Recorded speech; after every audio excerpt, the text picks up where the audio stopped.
Тиквеш го назначи Борче Христов за нов тренер, кој доаѓа како наследник на досегашниот тренер Ѓорги Мојсов, кој си поднесе оставка после поразот од Арсими на домашен терен со резултат од 3-4. Сега доаѓа Христов во обид да го излече прволигашот Тиквеш од резултатската криза, бидејќи тимот од Кавадарци по 10 одиграни надпревари има 2 победи, 2 реми и 6 порази, па со 8 бодови е на 9-то место на табелата, односно во бар зоната за опстанок.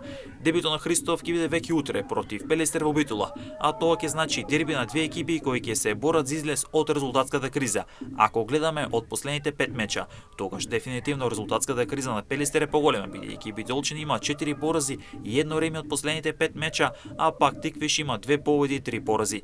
Пелестер е веднаш под Тиквеш на табелата како 10 со 7 бодови или во зоната за директно испаѓање во втората лига. Битолчан исто така има нов тренер. На местото на Димитар Капинковски дојде Милан Стојановски, кој се обидува да го излече Пелестер од резултатската криза. Искусниот 55 годишен стратег зад себе има богато тренерско искуство. Христов во својата кариера ги има водено екипите на Зира и Карабах од Азербејџан, потоа Шкендија, Македонија Ѓорче Петров и Румилко од Горно Лисиче, борец и работнички во домашниот шампионат. Во минатото тој беше и спортски директор на Академијата на Вардар, дебютот за излез од резултатската криза меѓу Пелестер и Тиквеш се игра под рефлектор